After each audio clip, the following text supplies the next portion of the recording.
दुनिया में बहुत से धर्म हैं, बहुत से मार्ग हैं और सभी धर्म अच्छी शिक्षा के लिए ही बने हैं। लेकिन एक सवाल है, उद्धार, मुक्ति की बात सबसे पहले किसने की?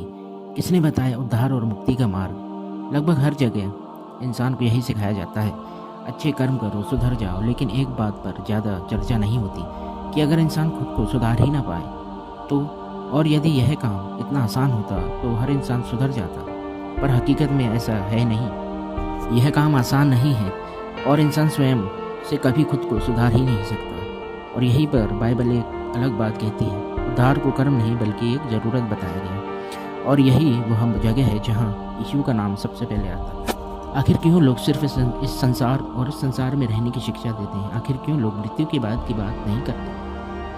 आखिर होता क्या है? अनंत जीवन की बातें जो कि मृत्यु के बाद होती है वह सिर्फ बाइबल में ही मिलती है। और यीशु ने मृत्यु के बाद अनंत जीवन की भी बात की है। इतिहास में ध्यान से देखिए, यीशु के अलावा किसी ने नहीं कहा कि इंसान खुद से उद्धार को, मुक्ति को प्राप्त कर सकता है। लेकिन यह इंसान के लिए बस का नहीं है। उन्होंने ये नहीं कहा तुम कर लोगे, बल्कि कहा मैं करूँगा।